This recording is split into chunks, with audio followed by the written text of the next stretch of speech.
according to science, consciousness shouldn't exist. Our whole society is caught in this almost like a hypnosis and telling us we've got to keep doing things, finding things in order to be happy. Right now, we could be sitting in the Matrix, having an AI experience, but we would still be aware. The lesson that I see really throughout life is to recognize how much we are creating discontent about how things are in the world. If we just let it go, stop that thought that tells us we're missing something, then we naturally fall back into what I call the natural state of contentment. Beautiful. We're recording. Peter, welcome to the podcast. Lovely to be with you, Guy.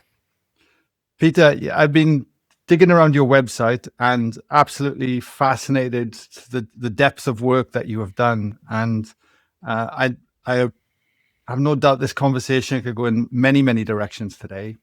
But there's one question I ask on every guest when they start, and that is, if we were at the intimate dinner party right now and you sat next to a stranger and they asked you what you did for a living, what would you say?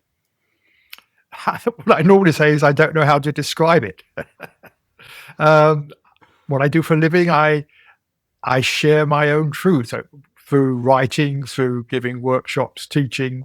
I don't feel I have any particular label. If I have any label at all, it would just be guide. I like to think of myself as a guide, not as a teacher, someone who's an explorer themselves. And I like to share what I've discovered on my own inner journey in the hope that it'll help others. And that's been my life, really. I haven't had a job. I've been fortunate enough just to survive off writing and the lectures and things that come from it. So, yeah. So I don't have an easy description of myself, as you can see. I think pretty much every guest says something similar, Peter. You know, they're like, I don't know about that one. That's why I ask it, because it always ends up creating a great start. And to be honest with you, if I was that stranger and I heard you say you're a writer, you're a guide, and you're an explorer, the next logical question: what do you write about? What do you explore? And what do you guide other people to do? Okay, big ones. What I write about, the shortest label would be consciousness, and that would be, what is consciousness? How does science understand consciousness? What do we mean by an awakening of consciousness? Why is that important in the world? I like to often look at the bigger picture of humanity, where we are, and the evolution of consciousness. So that's the sort of area that I work in. What was the second two parts of the question? What do I share? Guess the expert. Yeah. And the exploration. The guide. Yeah. I think what I'm sharing most at the moment is meditation, which I found very valuable in my own life. I started meditating 50 years ago and have learned a lot from that. And so I share what I've learned in meditation, with the whole idea of keeping meditation absolutely effortless and enjoyable. So often it seems to be something that's a chore to do. You don't enjoy it. It takes a lot of effort. My experience is the exact opposite. So that's one of the things I teach, and just letting go in general. How do we let go? Which, as you know, is part of my latest book. And being a guide, it's just I've been exploring my own mind, my own consciousness for years. And I suppose I work on the assumption that although we're very, very different, you and I, we have probably totally different experiences, backgrounds, personalities, all that stuff. We're very, very different. Deep down, we're very similar. Deep down in terms of our consciousness, how we get caught up on things. What we get caught up on may be very different. What we get attached to may be very different. But the process of getting caught up on things, and the process of how do we let go, how do we awaken, I think are universal down at that deep level. So I just trust. I trust that what I find is true for me at that deeper level is also true for other people. And the feedback I get, it seems to be so. Yeah, beautiful. I'm curious to know, on your own journey, Peter, where did this fascination come from to explore consciousness in the first place? Especially because you've been doing it for such a long time. Yes, yes. It started when I was back in college at university in England. I was studying mathematics and theoretical physics because I loved it. I was fascinated by it, and I was good at it. I'd won awards and things, so it was a natural thing to study. But always in the back of my mind, I was interested in the mind. I mean, as a teenager, I was reading stories about, for kids who could, be buried alive or lie on a bed of nails. In those days, and we're talking 50, 60 years ago, we thought yoga was about sort of doing these weird things. Yoga was just coming into the West. So there was an interest in the mind in the background. But what happened with my interest in physics, I came to a point where I realized no amount of science was actually going to account for the fact that we were conscious. And it was like there was a paradox here, because nearly all of science takes place in the mind, apart from the actual experiments, but all the theorizing, the forming laws, all that stuff, the conclusions, the debate, that's all happens in consciousness. And yet, according to science, consciousness shouldn't exist. That, we should all just be biological robots doing our thing, but there's nothing in the laws of physics anywhere that say we should be having an inner experience. And that struck me as being a real sort of anomaly. And so I started getting interested in, okay, what is consciousness? More theoretical level. I dabbled in philosophy a bit, but then I realized perhaps studying the brain was the way. And so I studied neuroscience, experimental psychology, but no one was really interested in consciousness. I learned a lot about neurons and memory and all that stuff. And I realized the people who'd studied consciousness really were not scientists who put electrodes on the skull, but the sort of spiritual adepts, the monks, the people who'd actually sat down and looked at their own mind. And I realized consciousness being a totally subjective experience, it's a subjective investigation we need to do, not an objective one. And so that's how I started getting interested in meditation. I mean, more just initially from a point of view of interest in exploring consciousness. And then as I got more and more involved in meditation, I began to understand, wow, there's something really significant going on here. Because I think as a kid, with my sort of scientific leaning, I'd given up religion about age 13 when I went through, I was brought up as a Protestant.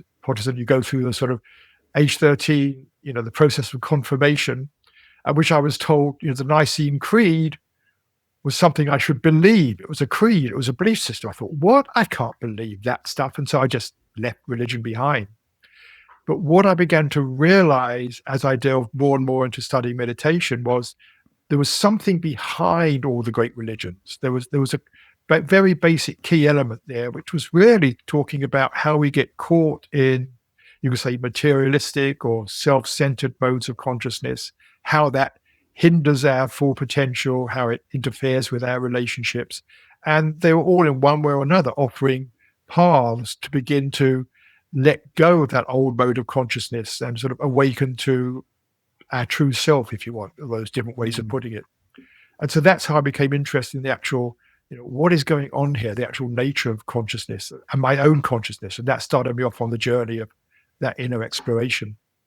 Amazing. I had to get hit across the head with the universe to start looking at it.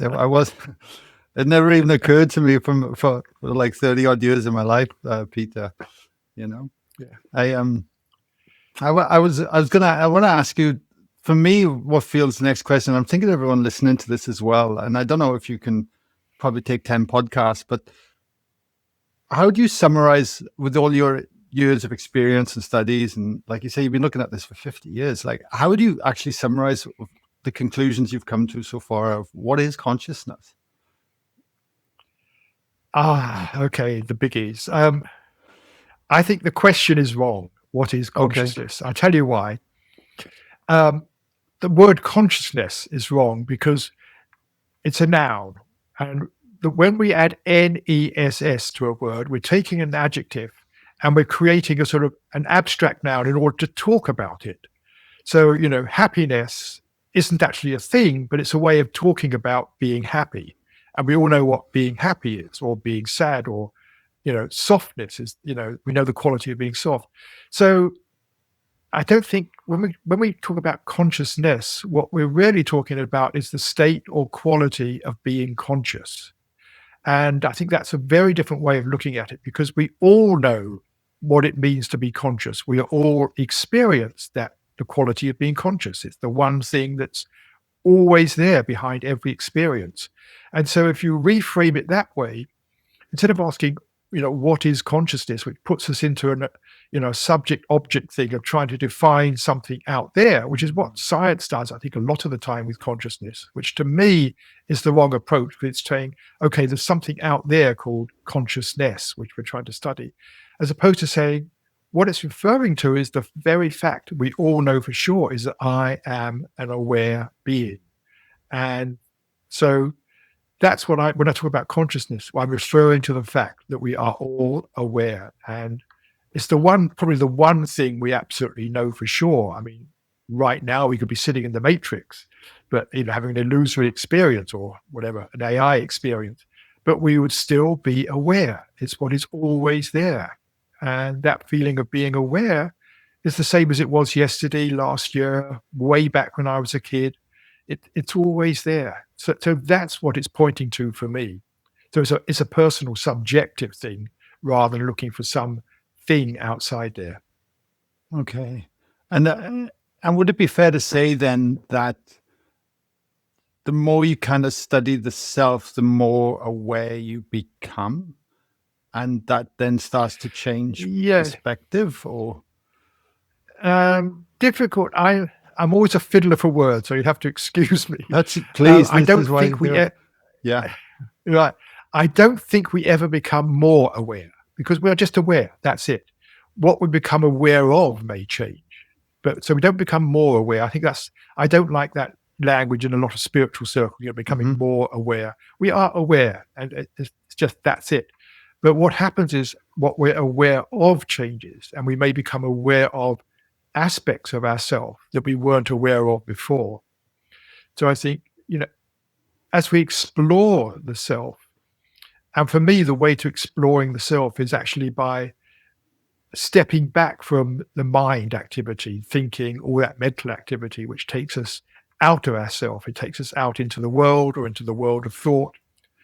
When we're exploring the self, for me, it's about stepping back from that mental activity of thinking and doing. We begin to notice that there's a sense of inner peace, there's a sense of quietness. So I would say those are qualities of the self that are there that we begin to discover. It's like, peace, we can find happiness and peace in the world, which tends to be conditional on something happening. I'm happy because of this or that. I'm at peace because whatever it is. As we begin to look inside, we discover that quality of peacefulness is actually already there without us having to go to look for it, which I think, begins to have a major impact on our life because it means we don't need to be chasing things so much in order to be happy. It's almost the opposite. By not chasing things and beginning to let the mind relax, we can discover, here's the peace that I was actually looking for. Here's the happiness I was looking for in terms of getting things. So it begins to change our whole attitude to life. It's gentle, it's slow, but it changes our whole attitude to life. And so ultimately we start becoming less materialistic, less self-centered, and I would say more composed in ourselves, more stable in ourselves. Yeah, beautiful. Yeah, absolutely. I'm fascinated as well, and I think this will lead into your book, Letting Go of Nothing. And when I first heard that title, my ears pricked up, and I thought, wow, what exactly are you meaning by that? Because if there's nothing to let go of in the first place, right? You know? Yeah. I'm glad your ears picked up. It was deliberately a provocative title. Yes.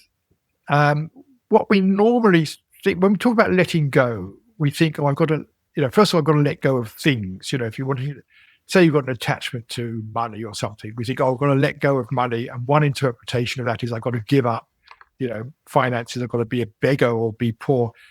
It's not letting go. It's not changing the thing. It's about changing our relationship to things. Or we may think even, I've got to let go of these thoughts about money or whatever it is. But it's not even that. It's going deeper. It's letting go of what we're letting go of is our attachment. And our attachment is not actually a thing in itself. It's more a way of seeing things. It's I sometimes draw an analogy. If you're wearing blue spectacles, you see the world with a blue tinge. You don't see the spectacles themselves, so they are not a thing in the world you see, but that is what you see the world through. In the same way, our attachments are basically a way of seeing the world. It's what psychologists call a mindset. It's a filter through which we see the world, but we don't see that filter itself. So it's not actually a thing in the world we experience. So we're not letting go of nothing really means letting go of non-things, no things. We're not letting go of things. We're letting go of the non-thing, which is our filter, our mindset, how we see the world. So it's really about a change of mind rather than a change in the world or even a change in what we're thinking, etc. It's a much deeper thing that we're really letting go of. Yeah, got it. Like, we live in a world of materialism, we constantly bombarded, constantly, like, it's mind-blowing. And why do you think it is then, as humans in general, we struggle to let go? I mean, one thing I think about as well is even our beliefs and how they guide us, like how rooted to everything we seem to have. We want to, that's ours, Right. It's a sad thing. That I think it's endemic in our society. It's really bred into us from the moment we're born, this belief system that if we're not happy, we need to do something about it. We need to get something, change something, whatever it is, change the world, get people to be a certain way. So whenever we're feeling discontent, the way our society works, and it's reinforced, through the media, almost, through advertising, everything is saying, if you're not happy, do something, get something, change something. And that does work to an extent, but it's never permanent. And so we get caught up in doing and doing and doing. So, for example, you're feeling unhappy because some advertisement tells you need a new jacket or something. I mean, advertisements prey on this. They tell us you're missing something. You can't be happy without this. So you go out and you buy a new jacket or something, and you feel better. And you think it's actually buying the jacket that made you feel better. And so when you feel down again, you go and buy some more clothes, an example. But what I find fascinating about the internet, because it sort of put this gap in between the deciding to buy and actual getting it, instead of going into a store and buying it and thinking the jacket made you happy, we now go online and we look around and we find the right size, the right design, the right color and everything. And finally, we press buy now. And then we feel better. The jacket may be 3 days before it arrives, but when we press buy now, what's actually happening, when you look at it more closely, we've been making ourselves discontent because we feel we're missing something. And so when you hit buy now, you're no longer creating discontent. And so you feel better. But we fall into the trap of thinking it's the buying something that has made us feel better. Whereas what's actually happening is the discontent about not having it that we've created for ourselves, that discontent goes away. And so we feel better. And this, I think, is almost universal. And so, the lesson that I see really throughout life is to recognize how much we are creating discontent about how things are in the world, what we've got, what we haven't got, whatever it is. We're continually creating discontent. And rather than trying to deal with what that self-created discontent, if we can just let it go, if we can just stop that thought that tells us we're missing something, we can let go of the discontent, then we naturally fall back into what I call the natural state of contentment, which is how we are if everything's okay and we've got no worries. So, yeah, but I think sadly, our whole society is caught in this almost like a hypnosis of telling us we've got to keep doing things, finding things in order to be happy. And it's what in Eastern teaching it's called samsara, that endless wandering on from one thing to another thing to another thing, each of which brings some temporary satisfaction, but then another thing comes up, then another thing comes up. Yeah. Yeah. Yeah, no, it's quite amazing. What do you, I'm just trying to think of the right question here because it'll just go off in a completely different area. But in terms of then that becoming, like you say, there's a becoming aware of that is happening in our personal life. What do you suggest then to people to start to change that aspect of themselves? That's if they want to, because Yeah. sometimes that's a challenge Yes. as well, right? That's the first step, is wanting to. The first step is beginning to recognize that, whatever it is, having all these things you wanted, it's okay. You feel a bit better, but it's not really lasting. Is that there's a recognition, which I think happens to most people as part of their path, is there's something wrong here. There's another way of living. So that becomes the motivation. Maybe I will actually be happier if I'm not so attached to things. So what I suggest to people as a basic practice, and it's one I keep on doing it. This is a practice you can keep on doing forever because I find it so valuable, is to, from time to time, as many times as you can remember in the day, just to pause, just to pause what you're doing. More important, pause what you're thinking. Like I do it, between two things. Like, when I finish talking to you, I may go make a cup of tea, but between that, just to stop and just to notice my thinking, because most of my thinking is about what I need to do or have done or need to change. And most of my thinking is, when you look at it in one way or another, it's about, what I need to do or whatever in order to be happy. It's all around that way of, or, did I say the right thing to you? I should have said this better, whatever. To notice the thinking, and we do have this power to pause our thinking, even if only for a few seconds. We can just say, I'm not going to follow that thought anymore. I just choose not to follow that thought. And in that space, two things happen generally. One, the present moment reveals itself again. It's like, oh, there's bird song outside, or whatever it is, or there's the sound of the air conditioning even. It's just like the present reveals itself to me. It's like, so I become more present. And secondly, there's always a sense of relief. It's like, we don't realize how much tension this thinking is causing. And so always when I just pause a thought, there's always this contrast. It's like, that feels better.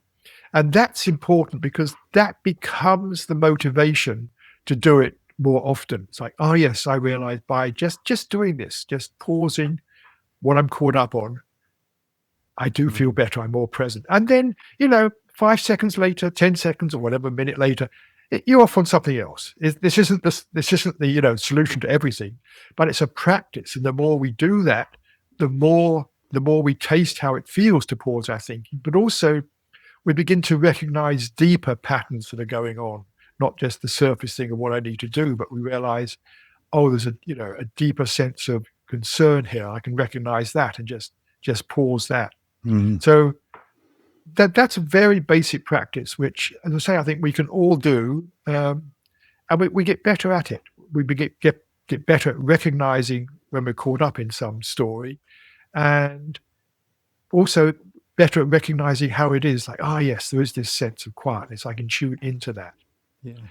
So that's what I suggest to people. And it's very, very simple. It doesn't feel intimidating either, does it? Because sometimes if you're thinking about, I must meditate, I've got to find time to then fit that in, where this actually is, there is no more time needed to do with that in your day. No, no more than this. It just takes however long it takes. Sometimes I'll pause and I'll just sit there just like listening to the world or whatever it is for half a minute, but that's half a minute very well spent. And you mentioned meditation, and I think meditation as a practice of sitting for 15, 20 minutes, something like that, is also very valuable. And really, in the sort of meditation I teach, we're doing the same thing, but on a longer scale. It's like we're just sitting, noticing when we're getting caught up in a thought, coming back to being in the moment. And gradually, over a period of 15, 20 minutes, whatever, the mind begins to settle down. And it's like in that practice, we're actually practicing that stepping back from thought. We're practicing the letting go, so that when we do go out into the world, we can take that practice into the world, and the letting go becomes easier. Yeah. So they're both there. For me, I like to have a regular sitting practice, and to have this, I sometimes call them micro meditations, just a few seconds here and there, just stepping back. Lots of micro meditations in the day. Yeah, beautiful. What I found in my own journey is that once I started opening Pandora's box, I started looking at this, and there was a lot of things I wasn't aware of. And one of them was my emotions and allowing myself to feel, and Yes. that's one common occurrence that just constantly seems to come up is, we suppress our emotions. We use the external world Yeah. to deny them, to feel them. Yeah. How do we then begin to, I'd love to hear your thoughts on this and letting Yeah. go of emotions that can Right. hold us back. Yeah. Yes. Particularly what I call the uncomfortable emotions. Some emotions are fine, but the emotions which are getting in our way, we may be feeling frustrated or angry at something or whatever. Years ago, or not so long ago, like 20, 30 years ago, I was very similar. I was thinking, I'm not feeling my emotions. I don't know what they are. And what it's interesting, but we talk about it as an emotion as it's a feeling. I'm feeling sad or whatever it is.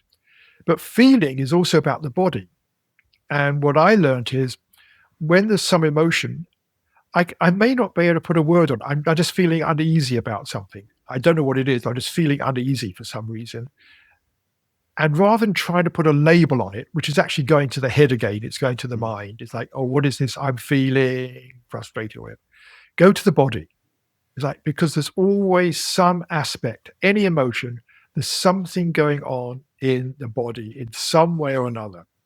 And it's because, what psychologists call an action tendency. Any emotion has some aspect to it which is the body wanting to act, whether it's to run away or to hide or to whatever it is. There's something there. There's something going on in the body. And so tune into that, just being curious about what is there? What's actually going on? And there may be obvious things. If you're feeling angry, you may feel your fists are clenched. Say, okay, fine, but what else is going on? Oh, there's a tightness in my chest. Oh, there's a quivering in my stomach. Like almost becoming friends with the feeling quality that's there. And that is, for me, the first part of letting go, which is letting in. And I was actually fascinated by your podcast is let it in. That to me is the first thing with an emotion is let it in, but let in the feeling in the body. And often there's a lot of insight and wisdom there. A little while back, I was feeling, what was it? I was feeling, if I put a label on it, I'd say I was annoyed. I was annoyed with how a friend was behaving. And I just sat down, I just sort of tuned in, like, what's going on here? What's going on in my body? And what came up was complete surprise that he was actually reminding me of something that went on with my parents. It wasn't a big trauma or anything, but just a pattern I'd got into. We all get into patterns with our parents, because we need to be loved and things. It just, I saw what was being triggered was a pattern I had with my parents. And if I'd analyzed it mentally, I'd never come up with that. But tuning into the body, it's like something showed me, this is what's going on. So that's the first thing is, just let it in. And what I say is let it in and let it be. Don't try to change it. Just, this is what's going on. And just to sit with it, just allow it to be there. And then there's a second part to any emotion, which is there's something we are telling ourselves. There's some story going on in our mind. If we're angry at somebody, it's usually because this person didn't behave the way I wanted them to or the way I expected them to in order for me to feel okay. And so, begin to let that story in, just see what is it I'm telling myself about the other person? Because usually it's not that, we just assume this person did wrong, but like, what is it they actually did that upset you? And then go deeper. It's like, what might they have been thinking? What might they have been expecting of you? Had you said something that caused them to respond this way? Or had they just got out of bed the wrong side today? Or is there something going on in their emotional life? It's like, begin to put yourself in the other shoes, and the story begins to soften and dissolve, and you realize it's not so black and white as you initially imagined. And as you let the story soften, again, the emotion will begin to soften and decrease. So it's It's really important point because we all get caught up in emotions, and for most people, we talk about letting go. That's what comes up first of all. It's not necessarily letting go of money or whatever like that, but it's letting go of emotions which are uncomfortable and we don't want there. But as you say, the initial response to any emotion that's uncomfortable is to push it away. We don't want to feel it. And so we push it to the back of our mind. We sort of banish it. We don't want to think about it. And yet, as Carl Jung said, what you repress is still there, still controlling you. So that's why I suggest do the opposite rather than pushing it away to the back of our mind in order to make ourselves feel comfortable, is to do the opposite from what our normal response is and actually let it in and let it in, see what's there and feel it in your body. That's what I must keep emphasizing. Notice what's going on in the body. That's a really important key for me. Why do you think we are so frightened to go there quite often and to allow ourselves to feel that emotion, especially with what's on the other side of allowing ourselves to feel that is actually everything that we're wanting to bring into our life now? Yeah, I think we're scared of it. I think we're scared that, if I really let it in, if I let in my anger, if I really let it in, I'd go and punch somebody. Or if I let in my sadness, I'd start bursting out in tears in public, which would be, not a good social thing to do. So I think those sorts of fears are there. But my experience is that it doesn't happen that way. When we actually do let in the experience, it's like I can notice that feeling of wanting to hit somebody. But when I let it in, it doesn't control me so much. It's like, oh, it's there. Or, I was actually doing this with sadness a little while back. I was just feeling this sadness, and I noticed I wasn't, really letting it in. And when I let it in, instead of wanting to burst out into tears, what I noticed was like this. It was strange. This deep, sort of very deep sense inside, almost a sort of how can I put it?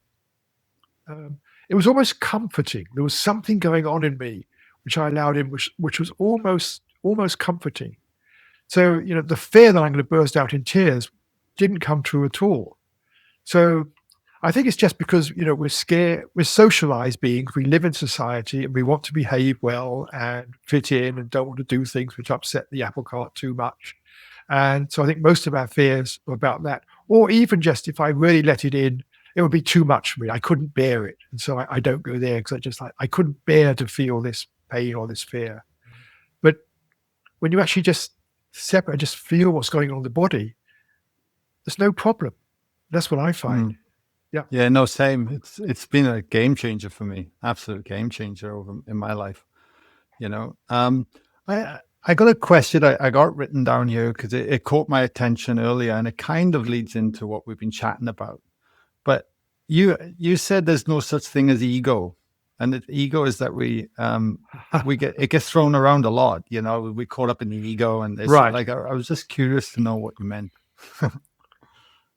Yes, again, my sort of being particular about words. I mean, we use ego in different ways. Psychologists talk about having a healthy ego, which is, sense of, who we are in the world, etc., maturity. What I'm talking about ego here is we say, oh, it's my ego. My ego got in the way. I was doing this for my ego, or that person's got too big an ego. We treat it as a noun, as if there's something called ego. But when I look inside myself, I don't find a separate part of me called ego. I don't find some entity called ego, which is there controlling me or running me or anything. What I do find is I find a lot of what we call egocentric thoughts, and maybe thoughts about what I need, how I need to be in control of things. So I find egocentric thoughts there. So I see what we call ego is not a thing, but it's a mode of thinking that we get caught up in. And a lot of it probably comes back to this thought system we were talking about earlier, that, I have to get the world right in order to be happy. I think a lot of our egoic thinking comes from that belief. So it's thinking, how do I get things to be the way I want? So it's egoic thinking rather than a thing called ego. And we call it ego as a loose way of talking about it, but just to see it's actually a way of thinking. When we see it as a way of thinking, then it changes our whole approach to it. If we see ego as something that's in the way, we often see it as an enemy. We've got to get rid of it. And you see spiritual circles saying, you've got to transcend the ego, get rid of the ego, banish the ego, conquer it, whatever. If you see it just as a way of thinking that we get caught in, then our approach becomes, again, very different. And for me, a lot softer. It's saying, okay, I can just pause. We were talking earlier about, pausing our thinking. We begin to notice, I'm caught in an egocentric mode of thinking here, and I can choose not to follow it anymore. So I can step out of the ego. And as often as I notice it, I can step out of the ego. So rather than seeing ego as something to get rid of, seeing it as a mode of thought, I can choose to step out of and not follow anymore. So becoming free of ego is a process we can do ongoingly many, many times, rather than being some goal that we're trying to achieve after years of spiritual practice. Yeah. So that to me is very important. Yeah, totally beautiful. Peter, I've got a set of questions I ask people on the show, and it helps get to a different insight. And I think that this question I ask quite often would support right now, because I guess the question I ask is, what's been at a low point in your life that's later been a blessing? And for me, has there been a point as well where you're using the work that you teach and you do that's applied to in our lives to allow you to transition and see that blessing?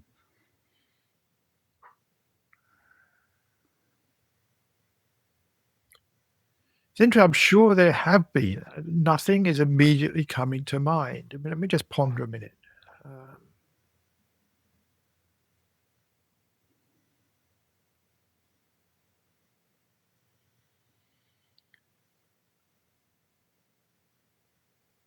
I can see. To be honest, nothing. I can see there are low points, but don't really answer your question. I'm sure there are things. I'm sure I hadn't noticed this question. I'm sure there are things, but nothing, to be honest, is popping into my consciousness at the moment. That's okay. That's okay. A question I did want to ask is, with everything that's been going on over the last few years, especially, it's been in our face.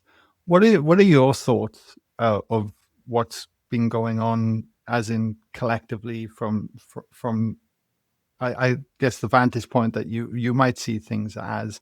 Is the world changing? Is it changing rapidly? Do you think that there's there's so many ways you could look at it and skin it, I suppose? Yeah. Yes, I think the world is changing rapidly and more rapidly, and it's going to keep on changing more and more rapidly. We haven't seen nothing yet. We talk about the pace of life speeding up. The pace of life has been speeding up for eternity. And what we see today is going to get even faster in the future, particularly the way science and technology are going. They're just pushing the acceleration, which is also pushing, the environmental problems, etc. A lot of those, you look at our problems, they come from accelerating growth, accelerating technology, accelerating consumption, accelerating waste. So I see two trends going on together, both the acceleration, in technology, where that's taking us, and sort of accelerating problems that we are confronting. So I see we're moving into more and more challenging times, and with a lot of unexpected changes. I think things are going to suddenly come at us unexpectedly. You mentioned the last few years we had COVID. It could be expected. Lots of people were saying, we're very vulnerable to a pandemic, but it wasn't expected at a particular time when it just suddenly happened. So I think more and more we're going to find ourselves faced with unexpected change. And for me, that means we've got to learn, I think, two things, both of which, come back to letting go. We got to let go of our expectations about how things should be. And that, any major change is like change in the world. It's like, I thought my life was going to be like this, but maybe it's going to be like this. There's some shift happening. If we hold on to our old expectations, all we do is we just make ourselves miserable and discontent again. If we can let go of them and say, okay, this is the world I'm facing now. How do I respond to this? which means also letting go of past ways of dealing with situations. The past, it's, sometimes the past may be totally appropriate, but sometimes the new situations are going to call for a completely new response. And so the more we can be more creative, more flexible in our thinking, I think the better we're going to be able to face the changes that are coming in our personal life, whatever they may be. So, yeah, I see we are in a very, it's both exciting and challenging. I mean, exciting where the technology, 5 years' time, I think we'll have no idea where we'll be. I mean, remember, a little over 20 years ago, none of us really saw the World Wide Web, at least, and where that was going, let alone, all the stuff, the streaming, the shopping. We're moving into the intelligence age, and where that's going to take us in 5 years is going to be 10 years beyond something most people can imagine. And there's going to be the other side. So it's going to be most exciting times and the most challenging times.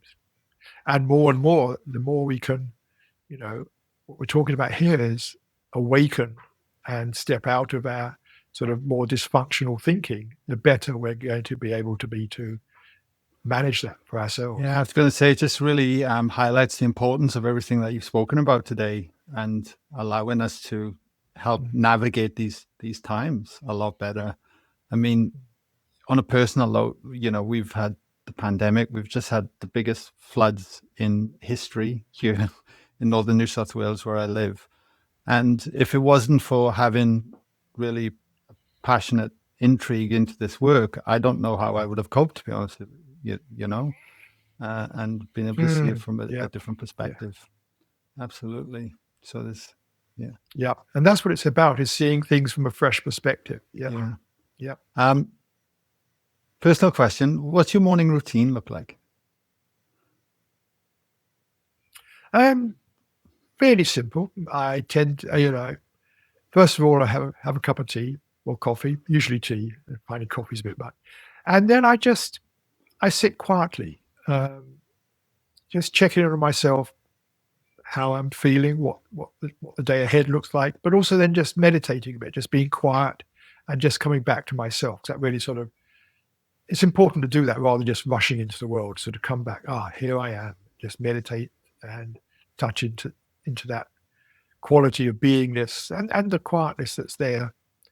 And then, then I think, like most people, I'll probably have a second cup of tea and then start looking at the computer, okay, what are any urgent things, any urgent emails that need tending to, and do that.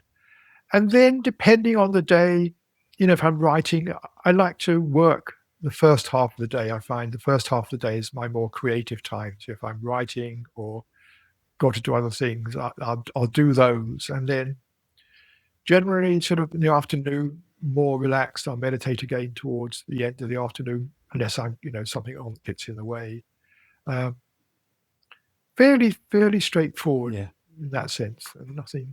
Yeah, beautiful. It's always, and it's not, I'd say it's not always like that, but that's generally how it is for me. No, it's always nice to get an insight, because this, with the varying people and perspectives that bring these conversations on, I'm always intrigued, and I think the morning is such a great opportunity, like you say, to set yourself up for the day, as opposed to just getting up, checking your phone, and sleepwalking into it. It's and also most mornings I do a period of just stretching, exercising, that sort of thing, flexibility stuff. Your book, Letting Go of Nothing, what is your wish for it moving forward? I think it's read by everybody on the planet. My wish for it is that it really helps people. And the feedback, I'm getting a lot of very good feedback for two things. One, I mean, again, lots of people say, "Can I buy multiple copies? I want to give to friends," which is really nice feedback. That means the book is spreading by word of mouth. But also, I wrote the book. It's not a book of chapter 1, chapter 2, chapter 3, unfolding a whole exposition.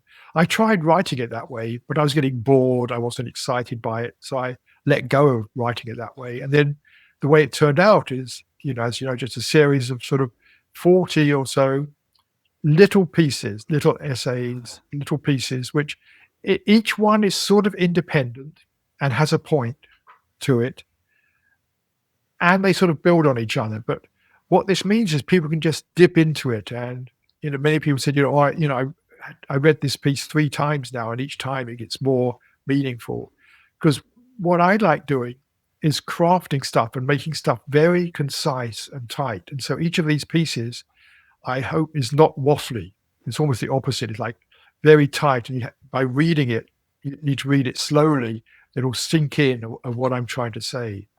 So our hope is that people will, instead of just picking it up and reading it through, is people will find it a useful thing they can come back to time and again. Each time they will get more value out of it. Amazing. I have no doubt today people listening to this will jump on board for sure, Peter. Where would be the best place to send them? Is it back to your website? Is it on Amazon, like all available bookstores? Or Yeah. Well, for the book, all good bookstores or online, wherever you go. I mean, I know it's been around for a while. It was held up for a while with the sort of global supply chain problems, but I know it's around. I mean, any good bookstore, wherever you go for books, I would say support your local bookstore if you can. Keep them going, I think, is always important. And then, my website, there's much more information there, which is just peterrussell.com. You get all the information on me and my books and videos and meditations and things. Yeah, which is a great resource, by the way. I was having to dig through and starting to drop into some of your YouTube videos on there as well. And it was fantastic. So I definitely recommend people will check it out. The links will be in the show notes below for everyone anyway, listening to this. One last question, Peter, before we wrap things up. And that is, with everything we've covered today, is there anything you'd like to leave the listeners to ponder on? Yes, I think a very simple thing, which is something we touched on earlier, like deep down, we're all the same. Deep down, we all want to be respected and loved, and we don't want to be rejected or attacked.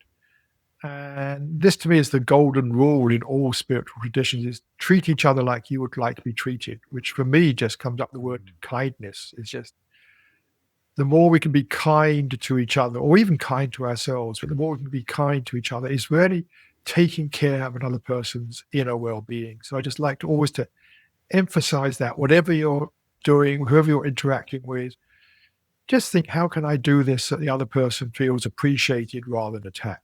How can I allow kindness into my life? Beautiful. I'm seeing a lot of that lately up here since the floods. It's been incredible. Peter, I just want to thank you for coming on the show today. Thank you for sharing your wisdom, and thank you for all that you do. It's greatly appreciated, and I certainly hope this brings some much awareness to your work as well. The world needs it, that's for sure. So thank you. Well, thank you. I really enjoyed chatting with you. You're welcome. Really enjoyed it. Thank you.